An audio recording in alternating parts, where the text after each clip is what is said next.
The thing nobody tells you before you walk into a museum is that some of what you are about to see is completely made up, and the people running the place already know it.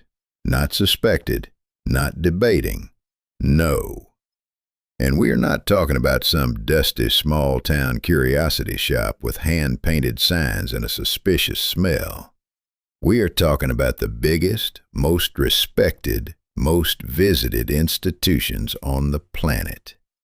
Places that charge you real money, hand you a glossy brochure, and walk you past things that are about as authentic as a painted rock in a jewelry store window. I have spent years digging into this, and what I found genuinely changed the way I look at every single labeled object behind every single piece of glass I have ever stood in front of. So here's the deal. This is a list of cases where the fraud was documented, confirmed, and in many instances openly admitted, and yet the objects stayed on display anyway. Some of them are still there right now, today. While someone somewhere is standing in front of one of them, reading the label and nodding. That is the part that gets me. Not that the fakes existed. Fakes have always existed.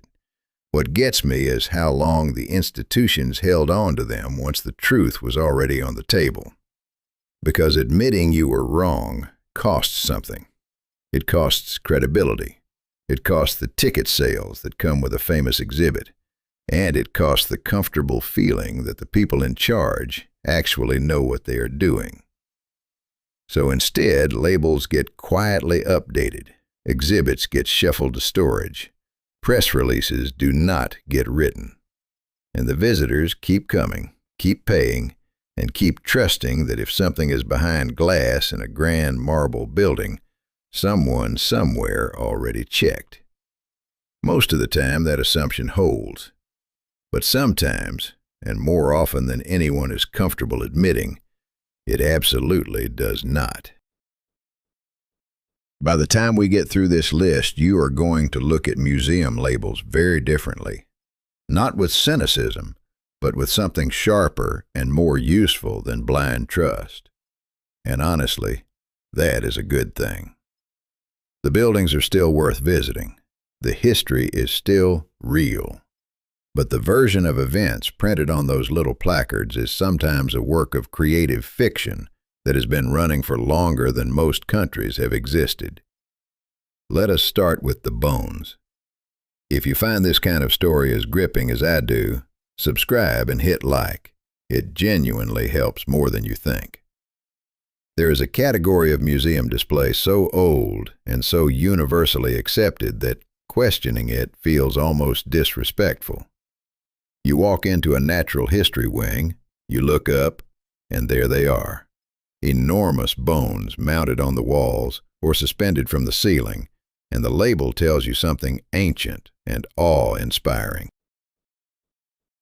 In certain older institutions and historical buildings across Europe, some of these bones spent centuries being described as the physical remains of legendary giant warriors, figures from scripture and myth, towering beings who supposedly walked the earth before recorded history. Pilgrims traveled to see them. People lit candles beneath them. Whole theological arguments were built around them. And then science caught up. Because those bones, the ones that people were venerating and photographing and writing sermons about, turned out to belong to whales and mammoths, and in at least one well-documented case, a woolly rhinoceros. These were the skeletal remains of prehistoric and ancient animals that had nothing whatsoever to do with human mythology, biblical narrative, or anything even remotely connected to the legends attached to them. Scientists figured this out and documented it clearly. The institutions knew.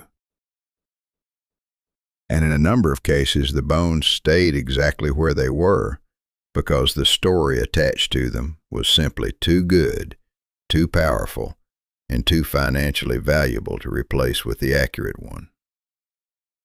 What I keep thinking about is the texture of that moment when someone first realized what they were actually looking at. Standing under a curved rib the size of a dining table, feeling that shift from reverence to something much stranger. Not disappointment exactly, more like the specific disorientation of realizing the thing you trusted most completely was the thing that needed the most scrutiny. And here's what makes it worse. This is not even close to the most embarrassing case on this list.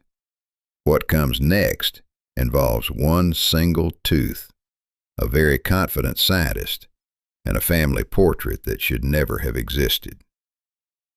One single tooth. That is all it took to build an entire prehistoric human species from nothing. Not a jaw, not a fragment of skull, not a hand bone or a rib. One tooth the size of your thumbnail pulled out of the ground at a dig site and handed to a well-credentialed scientist who looked at it and decided with complete confidence that he was holding the key to one of the greatest mysteries in human history. The tooth was examined, measured, and declared to belong to an unknown ancient ancestor, a creature that filled a critical gap in the evolutionary record. That declaration moved fast. An artist was commissioned. A full-body reconstruction followed. Then a partner was added, because apparently one prehistoric ancestor was not dramatic enough. The pair were placed in a landscape, given posture and expression and implied personality, and the illustration was published in a major newspaper so that ordinary people eating breakfast could look at the faces of their ancient relatives. Scientific papers followed. Lectures were given. The discovery rippled through academic circles with the particular energy that only a truly landmark find can generate. And then more remains turned up at the same site, more bones, more teeth, enough material to make a confident identification. The animal whose tooth had launched 1,000 academic careers turned out to be a large, hoofed creature. Not a hominid, not a primate, not anything that has ever been even remotely connected to human ancestry. The family portrait that had been published and circulated and admired was a portrait of livestock. The ancient ancestor had never existed. And here's the part that I keep coming back to. The scientist who made the original identification was not a fraud. He was not trying to deceive anyone. He was a respected professional who looked at fragmentary evidence and saw what he desperately wanted to see. That is not a crime. But it is exactly the kind of intellectual failure that institutions are supposed to protect against, through peer review, through independent verification, through the basic discipline of saying, we need more than this before we tell the world. None of that happened. The newspaper ran the illustration. The public believed it. And by the time the correction came, the image had already done its work. That gap between a confident announcement and a quiet correction is where most of the damage in this list lives. But if that story made you uncomfortable, the next one is going to make you genuinely angry. Because at least in the tooth story, the original mistake was honest. What comes next is something else entirely. A prestigious institution acquires an object at extraordinary cost, not because the evidence is overwhelming, but because the object is beautiful, and the story attached to it is exactly the kind of story that fills exhibition halls and justifies acquisition budgets. Multiple scholars raise concerns almost immediately. The style is too clean. Certain details do not match the period. The kind of natural wear you would expect on something genuinely ancient is simply not there. The surface too smooth, the edges too sharp. The whole thing carrying a faint sense of something recently handled rather than centuries buried. The institution responds to these concerns the way a great deal of institutions respond to inconvenient expertise. It ignores them. Years pass. The object stays on display. The label stays confident. And then one afternoon, a craftsman arrives. He is not angry. He is not demanding anything. He simply explains, calmly and with complete specificity, that he made the object in question in his workshop, that he can describe exactly how he did it, and that if anyone has remaining doubts, he is prepared to begin a duplicate on the spot. The room where that conversation happened must have had a very particular atmosphere. That specific silence that falls when the most expensive thing in the building is suddenly revealed to be a very skilled man's recent work. The institution had been told. Scholars had flagged the problems early and clearly. But the purchase had already been made, the press release already published, the reputation already staked. Admitting the truth meant admitting not just that the object was wrong, but that the warnings had been ignored. That combination, sunk cost and wounded pride, is one of the most reliable engines of prolonged institutional dishonesty in this entire list. And what makes it worse is that the craftsman himself had done nothing illegal. He had simply made a beautiful thing. Other people had built the lie around it. He walked away without consequence. The institution walked away with a very quiet, very expensive lesson that most of its visitors never heard about. And that particular pattern, brilliant fake, ignored warning, delayed confession, is going to come up again before this list is anywhere near finished. Every single torture museum in the world is lying to you, and the lie was built on purpose by one man with a saw and a pile of unrelated old hardware, specifically to take money from people who wanted to be frightened. Let that land for a second. The Iron Maiden, that iconic human-shaped cabinet lined with interior spikes that you have seen in every medieval horror exhibit, every dark tourism attraction, every documentary about the brutality of the ancient world, has no medieval origin whatsoever. Not one. There is no credible historical record of it being used as an instrument of punishment at any point during the period it is attributed to. The first known example appeared in the late 18th century, assembled by an exhibitor who understood one thing very clearly: people will pay to be horrified. He sourced old pieces of unrelated hardware, metal fittings, hinges, decorative ironwork that had nothing to do with each other, welded the concept together, added the signature interior spikes himself, and put it on display. It drew crowds. It made money. And the concept spread, because once one showman proved the formula worked, others followed. Every Iron Maiden you have ever seen is either a direct descendant of that original commercial invention or a reproduction of it. There is no ancestral medieval version hiding somewhere that predates the showman. The real people of the medieval period, who certainly found ways to treat each other terribly,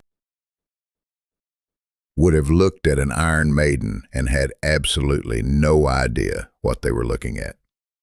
And yet the labels in museums across multiple countries still connect these objects to centuries they never belonged to. The horror was real. The history was fake. The money kept flowing regardless. What gets me about this one is not just the fraud itself, it is the specific mechanics of how it spread. One person built a lie for profit, and then institutions that are supposed to exist for the opposite of profit absorbed that lie so completely that they became its most credible distributors. The showman needed the museum to finish the job, and the museum, hungry for something dramatic enough to justify the visit, obliged.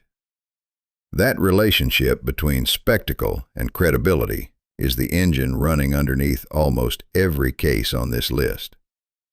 But if the Iron Maiden is a lie built from scratch, what I am about to tell you next is somehow even stranger. Because this next one was not built by a showman. It was built by a costume designer. For an opera. The entire world pictures a specific image when you say the word Viking. Big, bearded, helmet with horns curving out on either side. It is one of the most recognizable cultural silhouettes on the planet. It appears on sports team logos, on Halloween costumes, on the covers of history books, on the walls of the kind of museums that are supposed to correct exactly this kind of error. And it is completely, thoroughly, documentably wrong. There is exactly one fully intact helmet ever recovered from that entire culture and civilization. One. It is a plain iron cap with a simple nose guard. No horns, no drama, no theatrical curve of ancient bone pointing at the sky. Just a functional piece of protective equipment that looks nothing like what you are picturing right now. So where did the horns come from? They came from a theater. A costume designer working on a major stage production in the second half of the 19th century needed his performers to look imposing and ancient and mythic under stage lighting. He sketched horned helmets because they read well from the back row. They were dramatic. They filled the silhouette. They did exactly what stage costume is supposed to do, which is communicate character to an audience at a distance. That single design decision leaked out of the theater and into the public imagination with a speed and permanence that no archaeological correction has ever managed to match. Illustrations picked it up, paintings reinforced it, and then museums, the very institutions responsible for presenting accurate cultural history, started labeling decorative horned helmets as authentic artifacts from a civilization that never produced them. Some still do. I have stood in front of those labels. There is a specific cognitive dissonance in reading a placard that confidently attributes a stage prop aesthetic to a real people who lived and fought and built entire civilizations across centuries. The helmet in the display case did not come from a Norse warrior. It came from the same place the Iron Maiden did, from someone who needed the image to be more interesting than the reality. And the pattern we keep seeing: someone invents the dramatic version, institutions adopt it, labels get written, and the correction never quite catches up, is about to show up in a form so absurd that you are genuinely not going to believe the next one until I walk you through exactly how it happened. Thousands of people cry every single year in front of a stone that was used to wash laundry. I am not being poetic. I am not exaggerating for effect. There is a tourist destination in a European city where visitors arrive already emotional, already primed, already carrying the weight of a story they love, and they stand in a dim underground space in front of an old stone basin, and they genuinely weep. Some of them leave flowers. Some of them press their hands against the cold surface and close their eyes. The stone is real. The emotion is real. The story attached to the stone is entirely fictional, and the city has known this for centuries and has chosen, very deliberately, to say nothing that would interrupt the revenue. Here's the full picture. A playwright wrote a story about two young people from feuding families whose love ends in tragedy. It was not an original story even when he wrote it. He adapted it from a poem, which was itself adapted from an even older tale. none of which were based on real people or real events. The characters never existed, and yet at some point, a city decided that if the story was set nearby, they could monetize the grief of every person who had ever been moved by it. They found an old stone structure in a basement. It was almost certainly a functional basin, the kind used for storing water or washing, the kind that would have had no significance to anyone walking past it in the century it was made. They put it in a room with low lighting and a particular atmosphere, printed some materials describing it as the tomb of the story's heroine, and opened the doors. That was centuries ago. The visitors are still coming. What I find genuinely fascinating about this one is not the cynicism of the city, though that is impressive. It is the behavior of the visitors once they learn the truth, because some of them do learn it. You can tell people standing in that room that the character whose tomb they are visiting was invented by a writer who borrowed the idea from someone else who also invented it, and a meaningful number of them will nod and then go back to feeling what they came to feel. The emotional experience is more real to them than the historical fact, and honestly, I understand that. But I also think it represents something important about why the frauds on this list survived as long as they did. People do not just believe what they are told. They believe what they want to feel. And when an institution understands that, it has a choice about what to do with the knowledge. The cases where that choice went wrong are the ones we are walking through right now. And the next one went wrong on a scale that is almost difficult to comprehend. A major scientific publication put a fake fossil on its cover, and the people who assembled that fossil did not even bother to use pieces from the same geological period. That is the sentence I keep coming back to when I think about this case, because it tells you something important about how the fraud worked. This was not a subtle forgery. This was not a sophisticated technical deception that required advanced equipment to detect.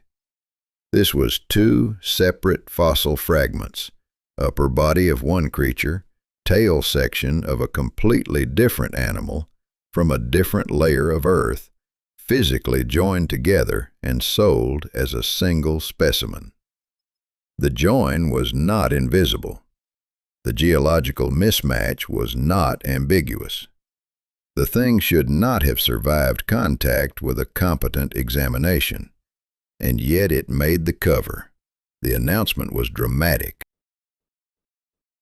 This was described as one of the most significant paleontological finds in recent memory, the long-sought evidence of a critical evolutionary transition, a creature that bridged two branches of the tree of life in a single spectacular specimen.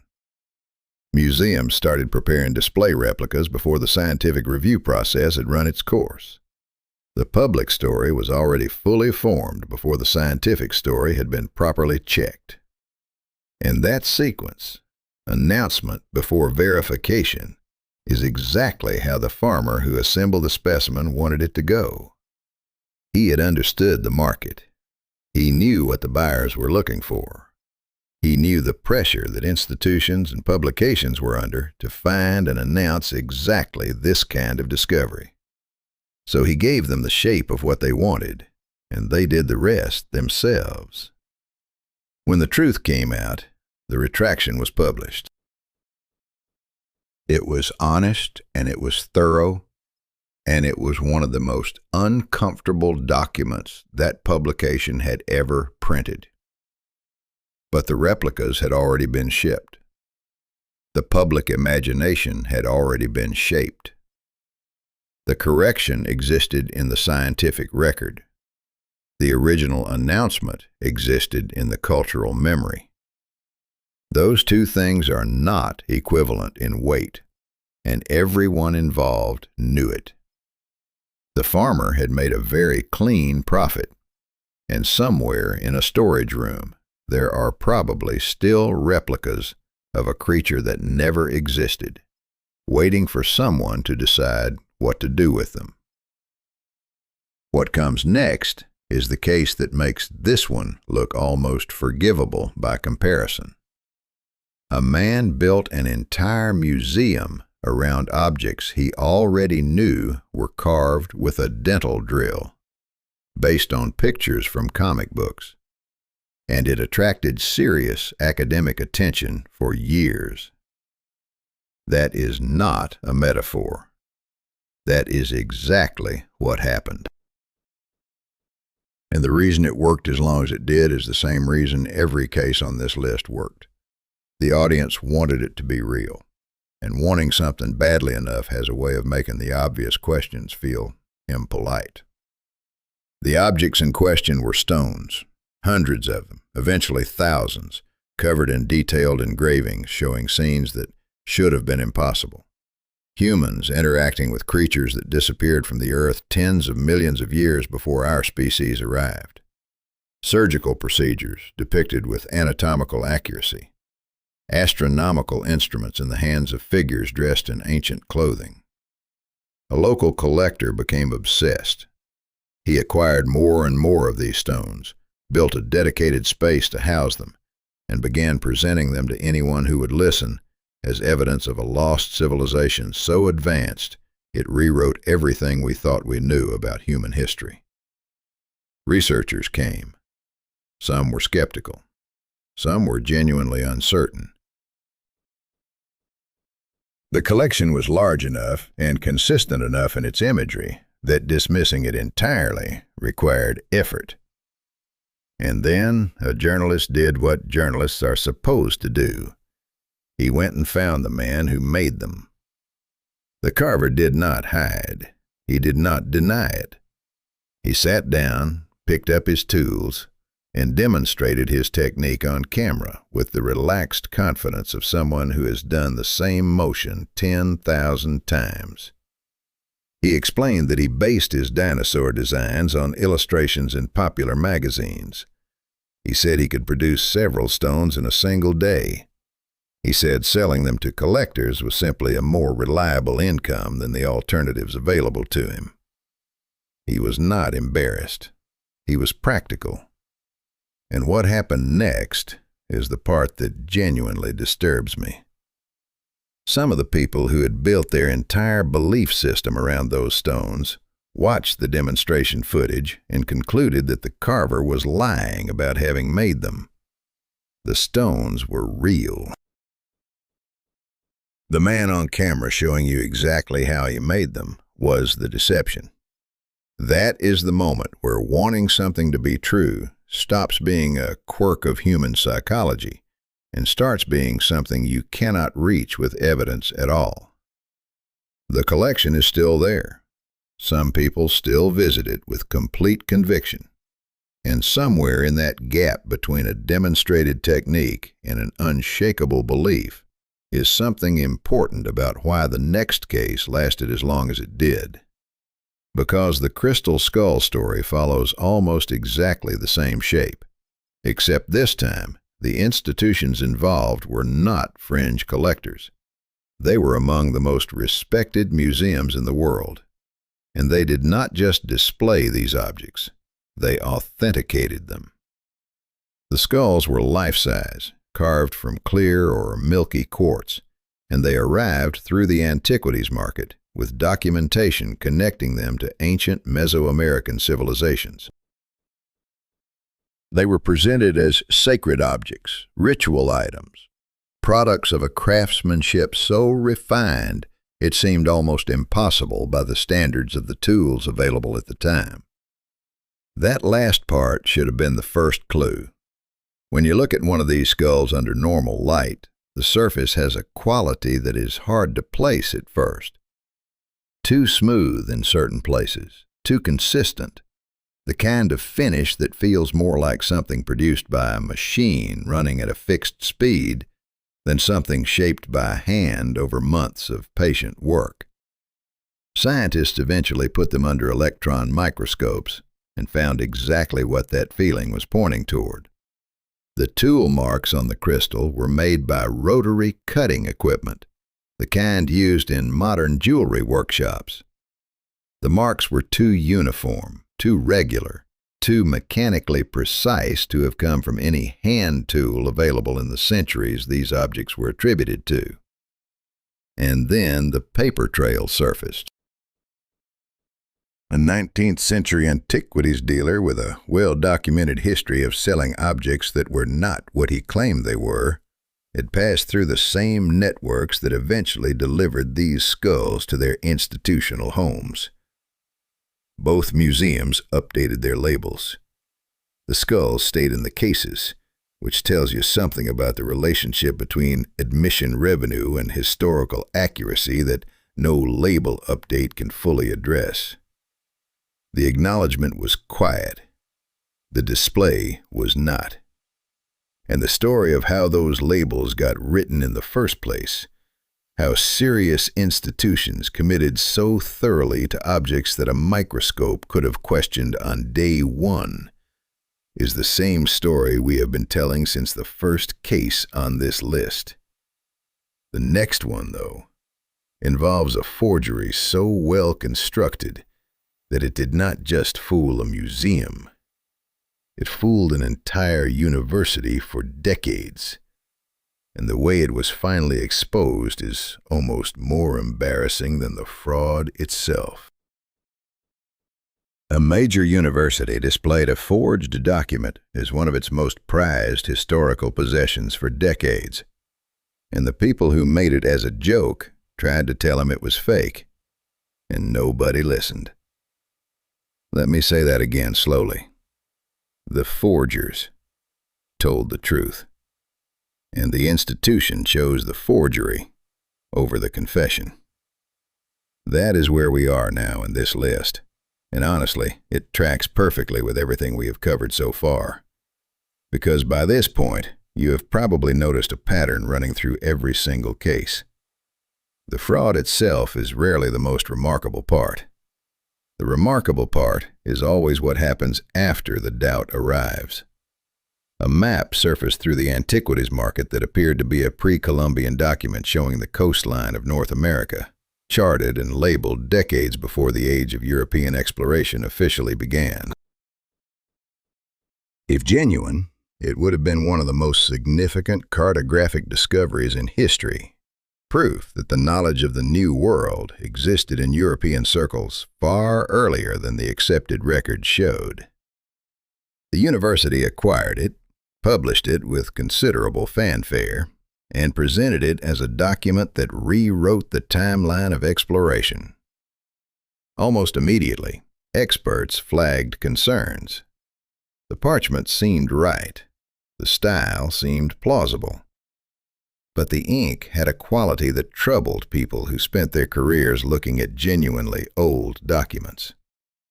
It did not sit on the surface the way centuries-old ink sits. It had a faint mechanical consistency that felt wrong in a way that was initially hard to articulate. Then a researcher ran chemical analysis on the ink and found a synthetic compound that was not manufactured until the 20th century. Not close to the 15th century. Not within any reasonable margin of dating error.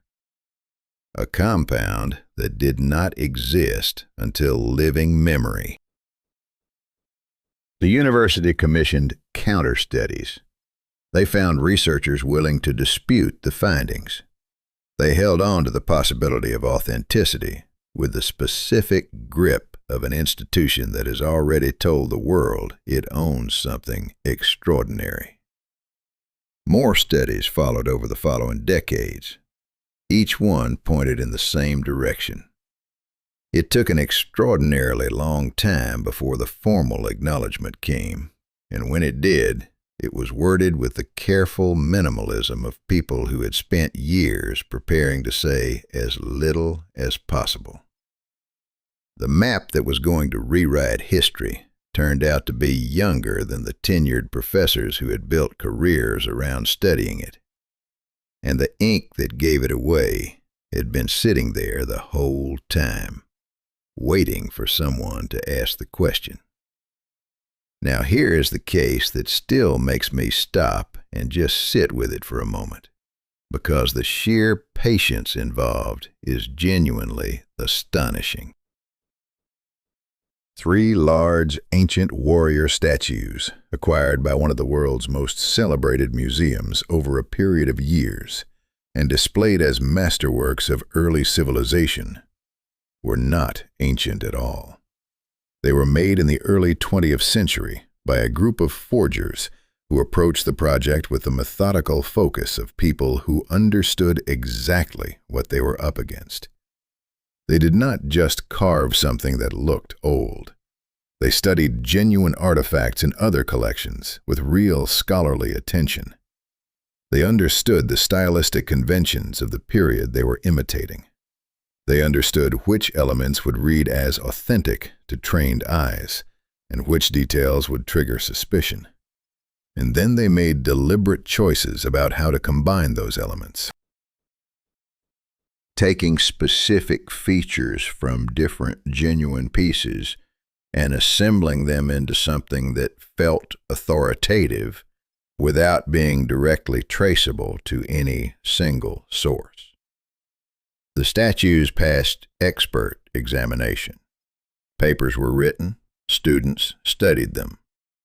For nearly 3 decades, they stood in a grand gallery as examples of ancient craftsmanship, solid and impressive, and completely silent about what they actually were. The exposure did not come from chemical analysis or microscopic examination or any sophisticated scientific process. It came from a conversation. One of the men involved in making the statues was still alive when suspicion finally began to build seriously around the pieces. And in the way that people sometimes do when they are very old and very tired of carrying a secret, he let something slip. He mentioned a detail, a specific anatomical feature on one of the figures, a section that had been missing since the statues were first acquired. He described it casually and precisely, the way you describe something you made with your own hands. Researchers asked him to demonstrate. He sat down, took a piece of clay, and in a few minutes produced a fragment that fit the existing statue with the seamless accuracy of someone working from memory, because it was his memory. Nearly 30 years of scholarly confidence collapsed in the time it took one old man to finish what he had started decades earlier. The museum removed the statues.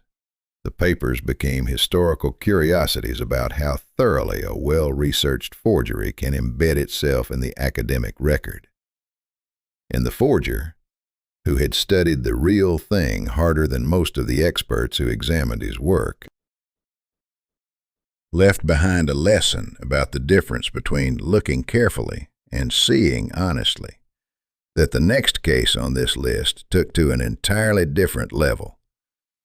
A religious institution spent millions of dollars acquiring what it described as fragments of the most sacred written documents in existence, built its entire flagship exhibit around them, and every single one turned out to be decorated pieces of very old shoe leather. Not one, not a few, every single fragment in the collection. Fake, all of it. And the material the forgers chose to write on is the detail that stays with me, because it was not random. Genuinely ancient blank leather is extraordinarily rare and extraordinarily expensive, and sourcing it from old footwear was a calculated decision. The leather was real. The age readings were real. The text written on it was not. Forgers had studied the genuine articles carefully enough to understand what the ink should look like, how it should sit on the surface,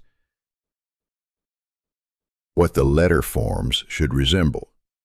They applied that knowledge to material that would pass the basic dating tests and produced objects that looked, to an untrained eye, and apparently to several trained ones as well, exactly like what they were claimed to be.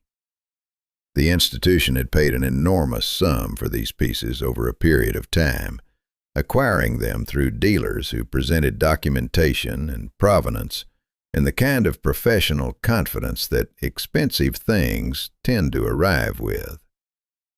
The exhibit opened. It was celebrated. People came from considerable distances to stand in front of glass cases containing what they believed to be fragments of documents that had shaped the course of human history. And then the forensic analysis came back. Not inconclusive, not disputed, conclusive. The ink was wrong in ways that pointed clearly to modern application. The letter forms had inconsistencies that genuine ancient scribes did not make. And the leather, when examined closely,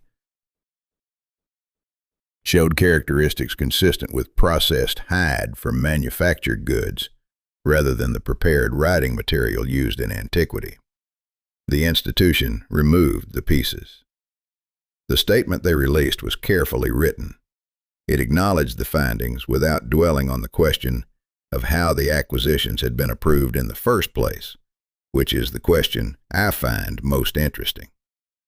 Because the desire to possess something sacred is not a weakness unique to this institution. It is a vulnerability that runs through almost every case on this list, in one form or another. The forgers did not just exploit a gap in authentication procedure. They exploited a gap in emotional objectivity.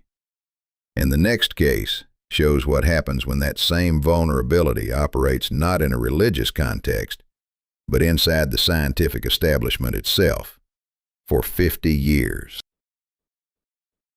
with consequences that affected the entire field.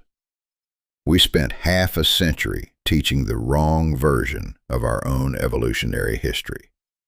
And the mistake did not come from fraud or forgery or any deliberate deception. It came from one scientist who looked at one skeleton and made one assumption that nobody challenged seriously enough for decades. The skeleton belonged to a Neanderthal, and when the researcher reconstructed it in the early 20th century, he produced an image of a stooped, heavy-limbed, barely upright creature with a curved spine and a lumbering gait. That image went directly into textbooks. It went into museum displays. It shaped the reconstructed figures that generations of visitors walked past in natural history galleries. Those crouching, slack-jawed models that made our closest evolutionary relatives look like something that had not quite figured out how to be alive yet. The reconstruction spread because it fit a story people already wanted to tell. The idea of a clear, clean hierarchy of progress, with modern humans at the top and everything before us progressively less capable and less dignified, was intellectually comfortable. It gave the timeline a satisfying shape. So when the stooped Neanderthal arrived in the literature, it slotted perfectly into a framework that was already waiting for it. Nobody looked hard enough at the skeleton itself. If they had, they would have noticed what researchers eventually found when they went back to the original remains with fresh eyes and better tools. The individual in question was elderly. His spine was curved not because his species walked that way, but because he had spent years living with a degenerative bone condition that caused him chronic pain and progressively altered his posture. His joints showed the kind of damage that comes from decades of inflammation.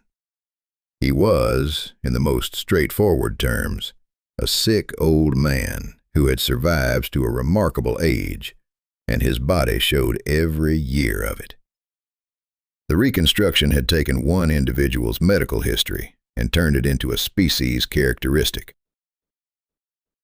For 50 years, the image of Neanderthals in public consciousness was built on the suffering of a single elderly individual whose actual story, a creature who survived serious illness long enough to grow old in a world that was extraordinarily hard to survive at all, was far more remarkable than the shambling primitive he was turned into.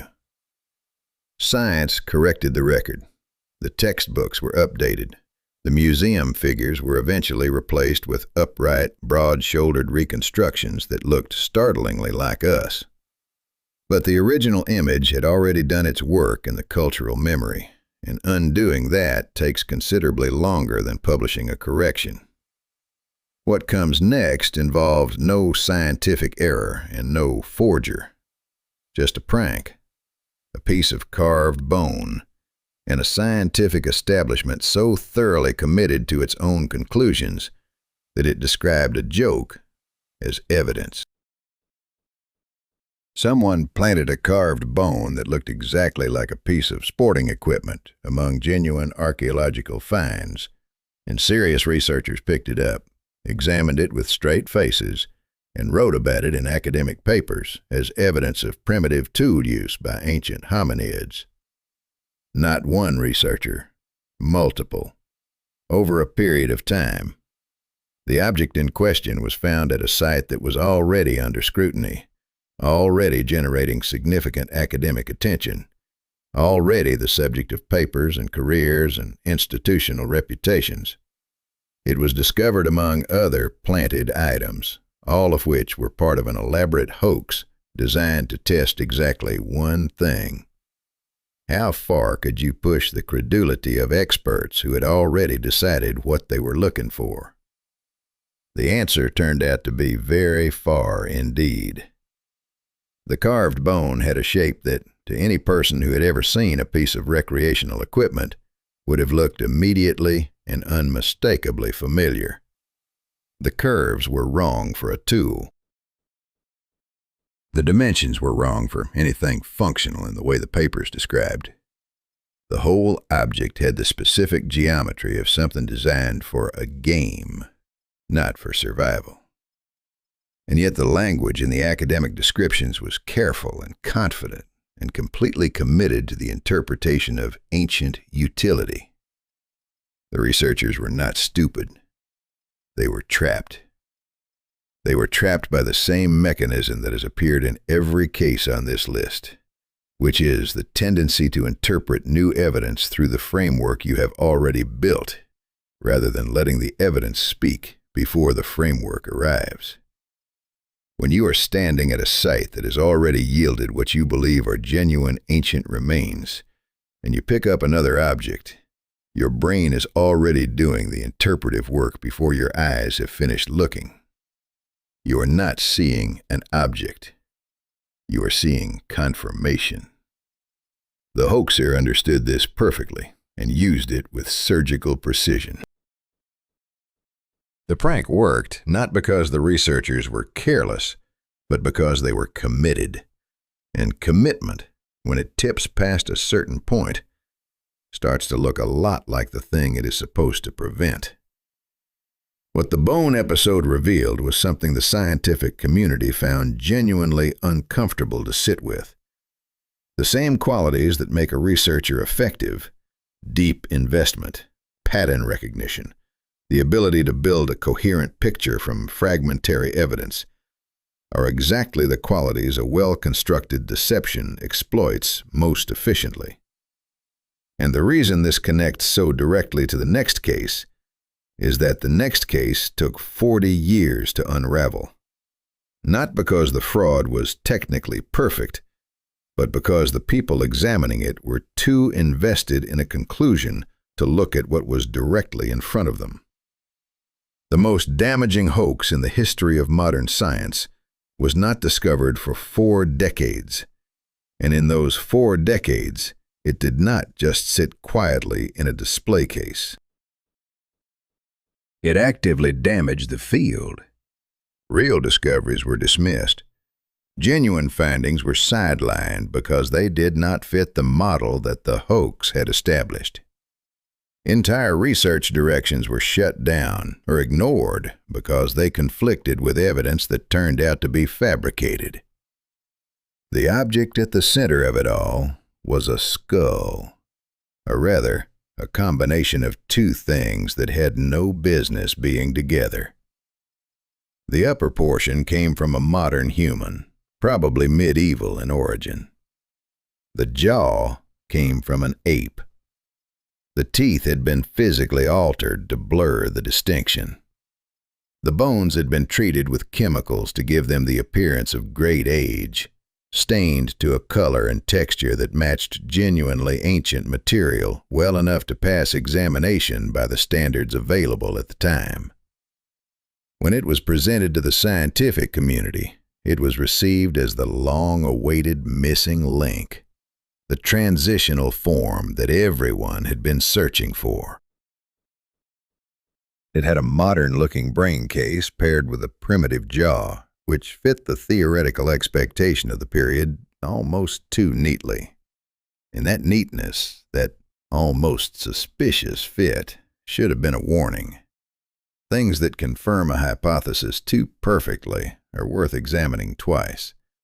But the excitement was too strong, and the institutional investment too immediate, and by the time serious doubt began to accumulate, the object had been at the center of the field for so long that challenging it felt like challenging the field itself.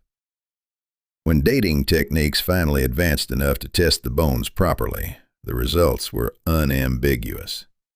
The skull portion was nowhere near old enough. The jaw belonged to a different species entirely. The alteration of the teeth was visible under proper examination. The whole construction came apart quickly once someone applied the right tools, without the weight of 40 years of reputation pressing down on the process. The papers were retracted. The textbooks were rewritten, and the genuine discoveries that had been dismissed because they did not fit the fraudulent model had to be reconsidered from scratch. The damage was real and measurable and lasted long after the correction. And the identity of the person who constructed it was never definitively established. Which means someone pulled off the most consequential scientific hoax of the modern era and walked away completely clean. That thought sits differently than anything else on this list. Because every other case had a craftsman who confessed, a farmer who demonstrated his technique, a forger who slipped up in old age. This one did not.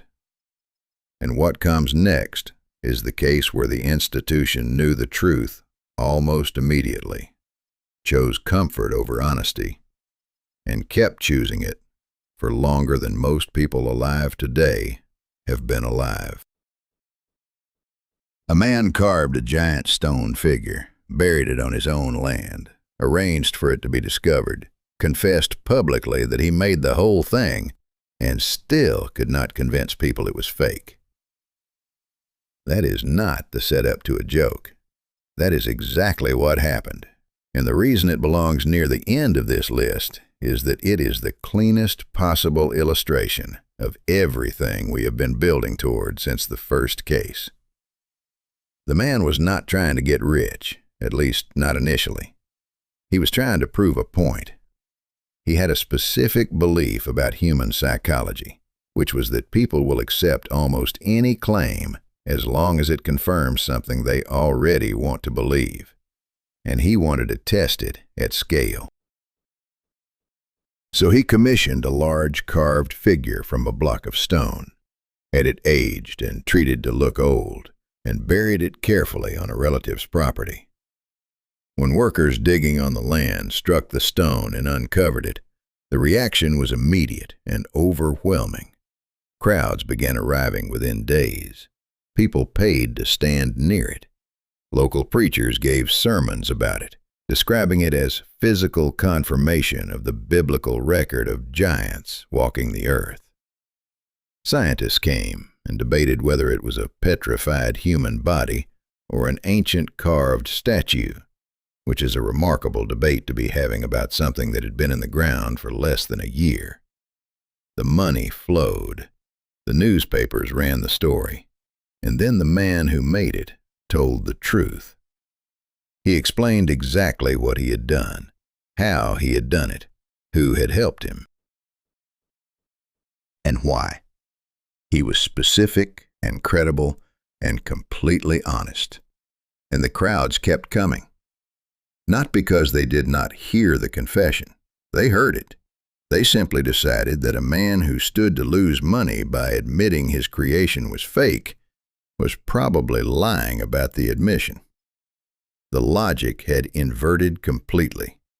Honesty became the suspect position. The confession was treated as less reliable than the original claim because the original claim felt true in a way that mattered more than the evidence. And then a showman, recognizing a profitable situation, had his own version of the figure made and put it on display nearby, arguing publicly that his copy was the authentic one and the original was the fraud. Two fake giants, competing for the same audience, both profitable. The original hoaxer watched this happen and must have felt something very close to the specific satisfaction of being completely right about something you genuinely wished you were wrong about. Because his hypothesis had not just been confirmed, it had been exceeded. The public did not just believe the fake. They built a secondary market around competing fakes, and the confession that should have ended it became just another layer of the story that made the whole thing more entertaining to follow. That sequence, fabrication, confession, continued belief, competing imitation, is the most honest summary of how misinformation actually travels that I have encountered in this entire list.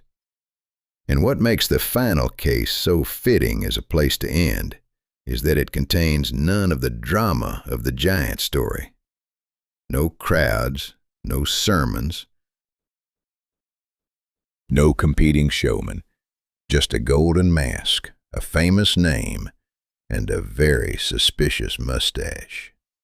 The most iconic artifact in one of the world's great archaeological museums may have been modified or created outright by the man who found it. And the single detail that gives it away has been sitting in plain sight for over a century. The mask is gold. It is a funeral mask, the kind placed over the face of the dead in ancient burial rites, and it was discovered at a significant archaeological site by a man whose career was built on spectacular finds, and whose reputation for bending the truth was well established among people who worked alongside him. He sent a message to his government the day he found it, declaring that he had looked upon the face of one of the greatest kings in ancient history. The press celebrated. The mask became the symbol of an entire civilization. It was reproduced on book covers, in documentaries, in every classroom that covered the period. For generations, it was the image that came to mind when people thought about that culture and that era. But researchers who looked carefully at the mask alongside the other funeral masks found at the same site noticed something that is very difficult to explain away. The other masks are stylized. They follow the conventions of their period, flattened features, symbolic rather than realistic representation. The kind of craftsmanship that communicates identity through abstraction. The famous mask is different.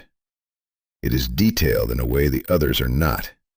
The features are more naturalistic, more individual, more like an actual face. And then there is the mustache.